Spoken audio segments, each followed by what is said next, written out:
Hello दोस्तों, मैं हूं आपका दोस्त दिनेश और आज हम देखने वाले हैं ऑटोमेटा। आज हम देखने वाले हैं कि व्हाट इज़ ऑटोमेटा और टीओसी के अंदर हम ऑटोमेटा का यूज़ क्यों करते हैं, क्यों हम ऑटोमेटा को पढ़ते हैं। इस सारे सवालों के जवाब आज आपको मिलने वाले हैं इस लेक्चर में। तो चलिए स्टार्ट करते हैं, ठीक है। तो पहला क्वेश्चन हमारा व्हाट इज ऑटोमेटा। तो डियर स्टूडेंट, अगर आपसे कोई बात करता है थ्योरी ऑफ कंप्यूटर साइंस, अगर आपको बोलता है या कोई आपसे बोलता है कंप्यूटर थ्योरी, तो आप समझ लेना कि इनडायरेक्टली वो बात किसी कर रहा है, ऑटोमेटा ही कर रहा है। तो ऑटोमेटा को हम लोग कहते हैं थ्योरी ऑफ कंप्यूटर साइंस या कंप्यूटर थ्योरी, ठीक है। तो ये सभी नाम किसके हैं? ऑटोमेटा के हैं, मतलब ऑटोमेटा के बारे में ही बता रहा है, ठीक है। अब देखते हैं कि automata it is comes from automation. Automata जो वर्ड है हमारा कहां से आया है? ऑटोमेटा हमारा जो वर्ड है वो ऑटोमेशन से आया है। एक्चुअली में ऑटोमेशन क्या होता है? ऑटोमेशन होता है मतलब क्या होता है कि ऐसी मशीन जिसको हम लोग एक बार इनपुट देते हैं और वो ऑटोमेटिकली चलती रहे, ऑटोमेशन से आया, ठीक है। ऑटोमेटा क्या है एक्चुअली में? It is a mathematical model है, या मैं कह सकता हूं ये कोई मशीन है, या मैं क्या कह सकता हूं ये कोई एब्स्ट्रैक्ट मॉडल है, ठीक है। अब क्वेश्चन ये आता है कि ठीक है, ये तो हमारा हो गया ऑटोमेटा। अब ऑटोमेटा की जरूरत क्या हुई टीओसी के अंदर? हम टीओसी के अंदर ऑटोमेटा का यूज क्यों करते हैं? देखिए, एक छोटी सी चीज समझते हैं हम लोग। जैसे हम लोगों ने पढ़ा है लैंग्वेज क्या होती है, तो हम लोगों ने पढ़ा हुआ है, इससे पिछले लेक्चर में मैंने आपको बताया है कि लैंग्वेज क्या होता है। Language is a set of string, हमारी स्ट्रिंग्स का सेट होता है। तो अब जो लैंग्वेज के अंदर जो स्ट्रिंग होती हैं वो एक में होती हैं फाइनाइट, जिस लैंग्वेज के अंदर स्ट्रिंग फाइनाइट होती हैं उसको बोलते हैं हम लोग फाइनाइट लैंग्वेज। और जिस लैंग्वेज के अंदर हमारी जो स्ट्रिंग होती है इनफाइनाइट होती है उसको बोलते हैं हम लोग इनफाइनाइट। इस तरह से अगर मैं बात करता हूं तो हमारी जो लैंग्वेज होती है वो दो तरह की होती है, फाइनाइट लैंग्वेज और इनफाइनाइट लैंग्वेज। अब आप सोच रहे थे मैं बात तो कर रहा था ऑटोमेटा की, मैं लैंग्वेज में कहां से आया? देखिए, ऑटोमेटा को अच्छे समझने के लिए हम लोग समझते हैं लैंग्वेज को। तो लैंग्वेज हमारी दो तरह की होती है, इनफाइनाइट लैंग्वेज और इनफाइनाइट लैंग्वेज, ठीक है। अब देखिए, अब हम एक एग्जांपल से समझ सकते हैं कि इनफाइनाइट लैंग्वेज कौन सी होती है। देखिए, मान लीजिए अगर कोई आपसे बोलता है कि L1 कोई स्ट्रिंग है और आपसे बोलता है एट लीस्ट 1A इसके अंदर होना चाहिए, तो इसकी कितनी स्ट्रिंग बन सकती है? देखिए, मान लीजिए इनपुट अल्फाबेट मैंने क्या ले लिया है? A B ले लिया। तो देखिए जरा, L1 A हो सकता है इसके अंदर, A हो सकता है इसके अंदर, B हो सकता है इसके अंदर, A हो सकता है, मतलब इनफाइनाइट स्ट्रिंग हमारी हमको मिल जाएगी, ठीक है। तो ये हमारी क्या हो गई? इनफाइनाइट, ऐसी लैंग्वेज जिसके अंदर इनफाइनाइट स्ट्रिंग है, तो उसको हमने क्या बोला है? Infinite language. अब हम बात करते हैं फाइनाइट लैंग्वेज। अब हम बात करते हैं फाइनाइट लैंग्वेज। देखिए, तो फाइनाइट लैंग्वेज हमारी क्या होती हैं? जैसे मान लीजिए अगर मैं बोलता हूं L2, अगर मैं बोलता हूं लेंथ ऑफ E1 स्ट्रिंग, देखिए तो इसमें क्या होगा? L1 हमारा, L2 हमारा क्या होगा? देखिए, E1 स्ट्रिंग में क्या हो सकता है? डबल ए हो सकता है, B हो सकता है, A हो सकता है और डबल B हो सकता है।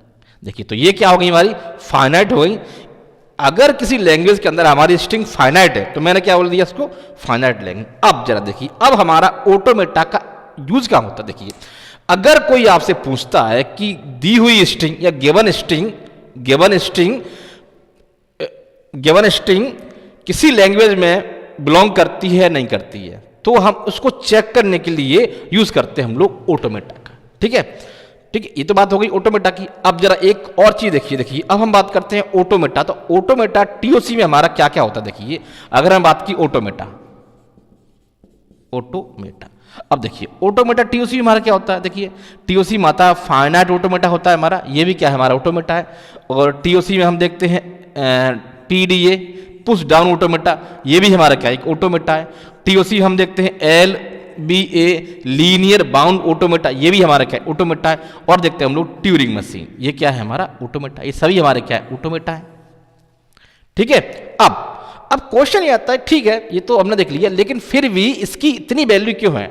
हम बोलते हैं अगर कंप्यूटर साइंस के आप स्टूडेंट हो और अगर आपको ऑटोमेटा के बारे में नहीं पता या आपको टीओसी नहीं आती, तो मैं नहीं समझता कि आप कंप्यूटर साइंस के स्टूडेंट। तो इस सब्जेक्ट को इतना वेटेज क्यों दिया जाता है? क्यों ये सबसे इंपॉर्टेंट सब्जेक्ट में आता है हमारा ऑटोमेटा, ठीक है। अब एक चीज और देखिए, अगर अगर कोई आपसे पूछता है कि कंप्यूटर की आप फंक्शनैलिटी बताइए, कंप्यूटर की फंडामेंटल को समझाइए, तो आपके दिमाग में क्या आता है? आपके दिमाग में सिंपल सा क्या आता है? आपके दिमाग में सिंपल सा आता है, देखिए आपके दिमाग में आता है, अगर कोई आपसे कहता है कि आप, तो आपके दिमाग में क्या आता है कंप्यूटर को लेके कि इनपुट देगा, उससे क्या होगा? इनपुट जाएगा हमारा कि क्या होगा? प्रोसेसिंग होगी, और फाइनली हमको क्या मिलेगा? आउटपुट मिलेगा। ठीक है, अब इसके फंडामेंटल को समझना है, अब इसको समझना, तो आपको क्या समझना पड़ेगा? अब आप सोच रहे होंगे सर इसको समझना, तो इसको इंटरनली समझना तो बहुत मुश्किल है, क्योंकि हार्डवेयर की नॉलेज हमको नहीं है। अब देखिए, जितने भी हमारे मशीन डिजाइन होती हैं, जब भी हमारी कोई मशीन डिजाइन होती है, तो हर मशीन का क्या होता है? एक फंडामेंटल मॉडल बनता है। उस फंडामेंटल मॉडल को अंडरस्टैंड करके हम उस मशीन को समझ सकते हैं। अब जब देखिए, ऑटोमेटा हमारा क्या करता है? ऑटोमेटा हमको बताता है कि किसी मशीन को बिना हार्डवेयर के जाने, फिर से समझना मैंने क्या बोला, किसी मशीन को बिना उसके हार्डवेयर को जाने हम उसको अंडरस्टैंड कर सकते हैं with the help of automata. देखिए, एक सिंपल सी बात करता हूं। देखिए, अब आपने देखा बहुत सारी आप लैंग्वेज लिखते हो और उस लैंग्वेज को आपका कंपाइलर ले लेता है। देखिए, मान लीजिए आप अगर सी के अंदर लिख रहे हो इंट ए, तो इसको भी क्या, एक ऑटोमेटा होगी। आई क्या है? आई के लिए एक स्टेट होगा, एन के लिए एक स्टेट होगा, टी के लिए एक स्टेट होगा, और जो स्पेस है उसके लिए भी एक स्टेट होगा, आइडेंटिफायर के लिए भी एक स्टेट होगा। इस तरह से आपका जो ऑटोमेटा काम करेगा। मतलब क्या है कि कंपाइलर डिजाइन करना हो, या कोई मशीन डिजाइन करना हो, या कोई मॉडल डिजाइन करना हो, तो उस पर हमारा काम कौन करता है? हमारा ऑटोमेटा। हमारा ऑटोमेटा ही उस पर, हमारा ऑटोमेटा ही की वजह से ही हम उसकी फंडामेंटल को समझ पाते हैं। तो ये है था हमारा ऑटोमेटा। आज हमने क्या देखा कि ऑटोमेटा है क्या? ऑटोमेटा हमारा क्या है? कुछ एक मैथमेटिकल फ्रेमवर्क है, एक मैथमेटिकल मॉडल है, या एक मशीन है, एक एब्स्ट्रैक्ट मॉडल है।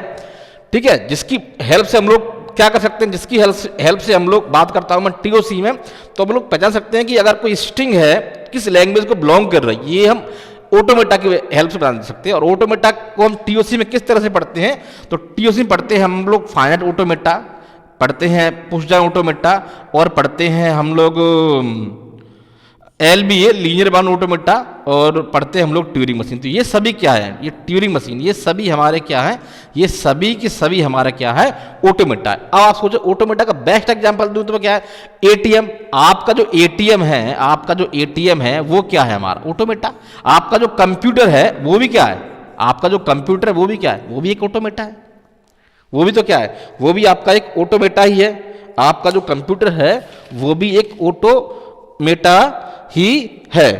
अब जरा देखिए, तो इसकी पावर कितनी है? अब जैसे मान लीजिए आपको कंप्यूटर को समझना है, तो कंप्यूटर जब डिजाइन होगा, कंप्यूटर को जब डिजाइन किया होगा, तो उसके लिए एक मैथमेटिकल मॉडल डिजाइन किया होगा, और उस ऑटोमेटा की हेल्प से हम उस मैथमेटिकल मॉडल को अच्छे से अंडरस्टैंड कर सकते हैं। ये पावर है बिना कंप्यूटर की हार्डवेयर को जाने।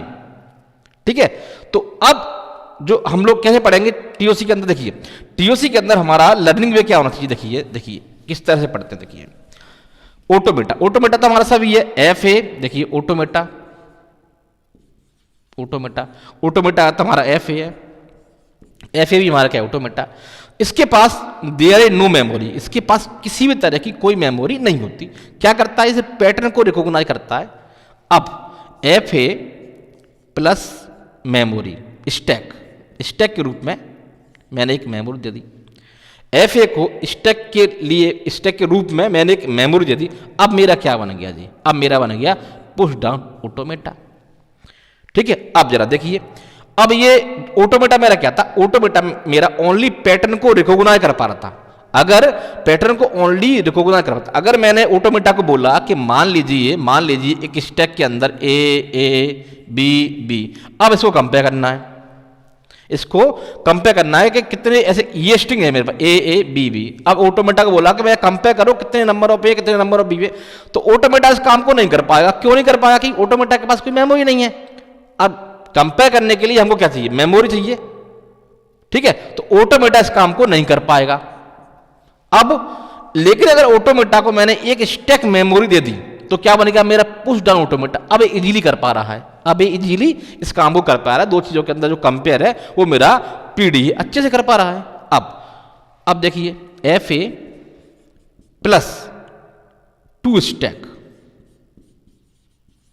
एफ ए को अगर मैं 2 स्टैक दे दूं तो मेरा क्या बन जाता है, ट्यूरिंग मशीन। अब ट्यूरिंग मशीन मेरी क्या है, ट्यूरिंग मशीन की जो पावर है मेरे कंप्यूटर के इक्विवेलेंट होती है। ट्यूरिंग मशीन की जो पावर है कंप्यूटर के इक्विवेलेंट होती है।